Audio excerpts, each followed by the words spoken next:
Saya berada di Presin 18, berhampiran dengan klinik Presin 18. Jika kita lihat, ada kenderaan-kenderaan yang diletakkan di bahu jalan, yang mana ada signboard di sini yang menunjukkan dilarang meletak kenderaan. Di hadapan klinik ni adalah sekolah.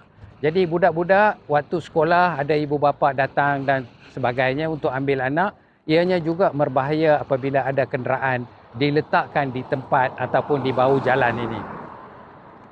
Parking banyak disediakan. Di belakang, di sebelahan dengan klinik, ada parking yang masih kosong.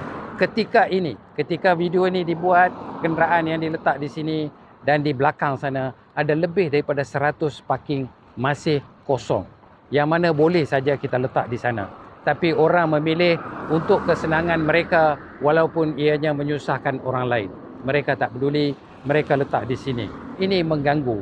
Ini boleh mengganggu bukan saja kelancaran kenderaan dan juga ada kala berbahaya apabila orang melintas di celah kenderaan ini boleh memudaratkan dan boleh berlaku kemalangan.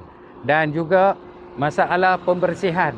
Apabila kenderaan diletakkan di kawasan ini, pekerja-pekerja pembersihan alam flora menghadapi kesukaran untuk membersihkan kawasan-kawasan ini, terutamanya kenderaan yang diletakkan begitu lama dan daun-daun yang ada di bawah kenderaan tersebut. Jadi kita boleh lihat, ini semua tidak dapat dibersihkan kerana kenderaan-kenderaan yang diletakkan dalam kawasan ini. Jadi kita harap pihak berkuasa ambil tindakan sentiasa proaktif. Bukan sekali datang atau tunggu aduan baru nak ambil tindakan. Tindakan yang berterusan yang kita buat akan membantu mengurangkan orang-orang yang meletakkan kenderaan di kawasan ini. Wallahi astagfirullah.